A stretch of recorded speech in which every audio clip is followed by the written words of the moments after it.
my Crunchy Fat Clean friends. Today I'm showing you how to make that easy peasy orange peel vinegar cleaner. So I've been making this for over 10 years. Super easy. Store your orange peels. It could be lemon peels. It could be lime peels. Store them in a container. Put them in the refrigerator. Now when they're almost full, add vinegar. I like using cleaning vinegar because it's a higher acidic rate than regular white distilled vinegar. So it cleans better, I find. And I already had a little bit of vinegar in that jar, as you can see in the beginning, and then I put a couple more peels in it, and then I just topped it off with vinegar. Put it away in a dark place for 3 weeks. Let that baby saturate, marinate, get all gunky. The vinegar releases all that orange citrus juice and yumminess. Anyway, 3-4 weeks in a dark place. Once you're ready to take it out, these are the tools you're going to need. A bottle. I have a clear bottle for home.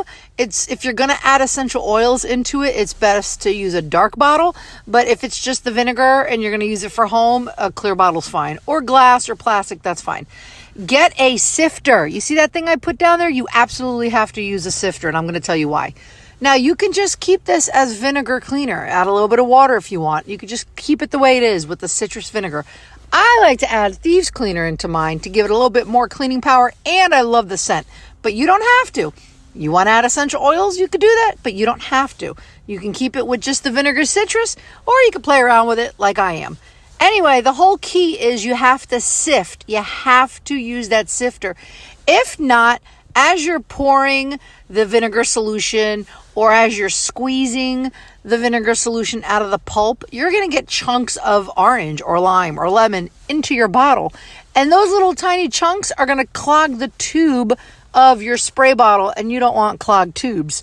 So that's why you need to use a sifter. Now, I like to use as much as I can. I'm not letting anyone or anything go to waste. Minimal waste as much as I can. I'm going to squeeze that juicy juice out of that pulp and get it all up in there. So you're going to see how much more liquid I'm going to get just by squeezing out those orange peels, again, through the sifter so it catches any little particles so it doesn't clog my tube. So this is a great way. I don't know, my phone stopped, so I don't know how much you heard. But anyway, this is a great way to use citrus peels before you throw them out. Get yourself some cleaning vinegar, and there you have it. It's a great purpose, not all purpose, but yeah, all purpose cleaner for glass and windows, but not on wood, not on stone, because it's vinegar, and vinegar is acidic. So certain surfaces you can't use it on. And like I said, I add Thieves cleaner because I love the extra scent.